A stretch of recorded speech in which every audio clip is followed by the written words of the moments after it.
भाई पिछले कुछ दिनों में असली मुद्दों को छोड़कर हिंदू मुस्लिम वाले मुद्दों को जबरदस्ती नेशनल मुद्दा बनाने की कोशिश की जा रही है। पहले तरुण मर्डर केस, फिर टीसीएस, फिर नमिता थापर, लेंसकार्ट और अब एयर इंडिया। पिछले कुछ दिनों से हिंदू धर्म की मान्यताओं के अपमान और देवी देवताओं का मजाक उड़ाने वाली खबरें आई हैं, जिसने देश के हिंदू समाज को आहत कर दिया है। हाल ही में नमिता थापर ने नमाज पढ़ने के कुछ हेल्थ बेनिफिट्स बताए थे। Do you know the health benefits of namaz? And it's truly incredible. Number one, it's a full body exercise. So good for flexibility, blood circulation improve होता है, great for your joints and knees. Secondly, एक mental health के लिए बहुत ही बढ़िया है because there's repetition, there's focus. It's almost like a form of meditation. जिसके बाद उन्हें इतना ज्यादा बैकलैश झेलना पड़ा, इतनी गालियां सुननी पड़ी। पिछले 3 हफ्ते से मुझे लोग बुला रहे हैं नॉन स्टॉप और मेरी डार्लिंग मॉम को भी गंदे गंदे नाम दे रहे हैं। For what?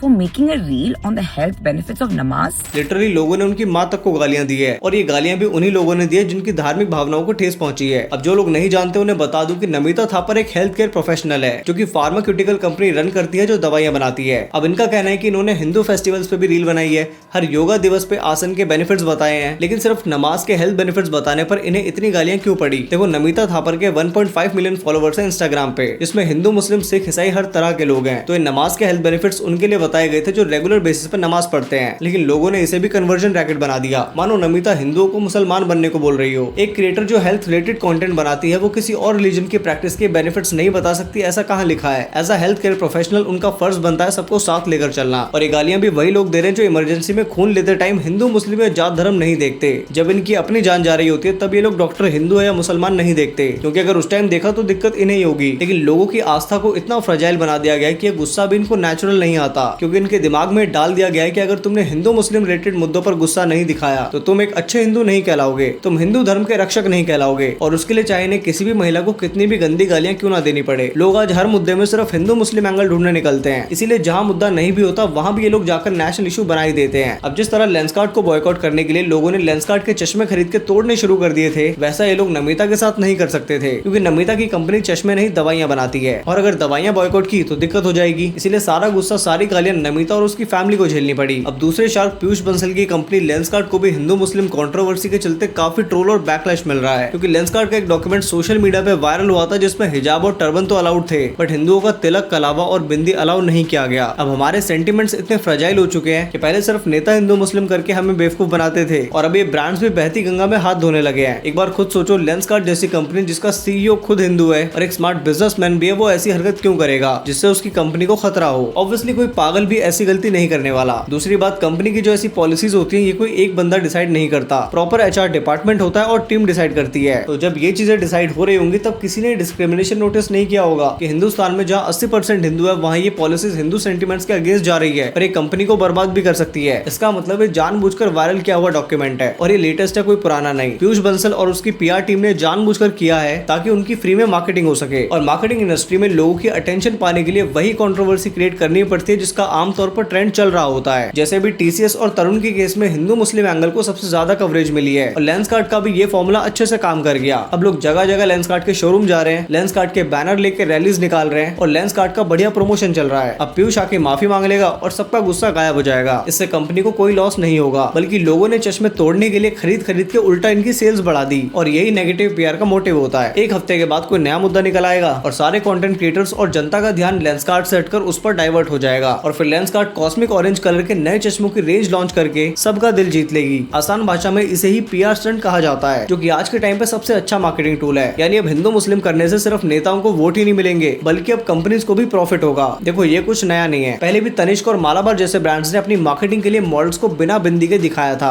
और दिवाली को जश्न रिवाज जैसे नाम दिए थे ताकि हिंदू मेजोरिटी सेंटिमेंट्स को छेड़ा जा सके और एक बड़े आउटरीच के फेस में इनका ब्रांड प्रमोशन हो सके। लेकिन क्या आज मालाबार और तनिष्क बॉयकॉट हो चुके हैं या इनकी सेल्स डाउन हो चुकी है? ऐसा कुछ भी नहीं हुआ, वो अपना मस्त पैसा छाप रहे हैं। ये ब्रांड्स ऐसे ही जनता के गुस्से को कैपिटलाइज करना जानते हैं। तो अगली बार ऐसे आउटरीच का हिस्सा बनके ब्रांड प्रमोशन करने मत निकल जाना। अगर सच में तुम्हारे सेंटिमेंट्स हर्ट होते हैं तो अपने लेवल पे उसको बॉयकॉट करना, उस ब्रांड से फ्यूचर में कुछ मत लेना, वरना रैली निकाल कर तो तुमने उसका काम ही आसान कर दिया। मोटा मोटा समझे तो लेंसकार्ट ने सबका पोपट बना दिया।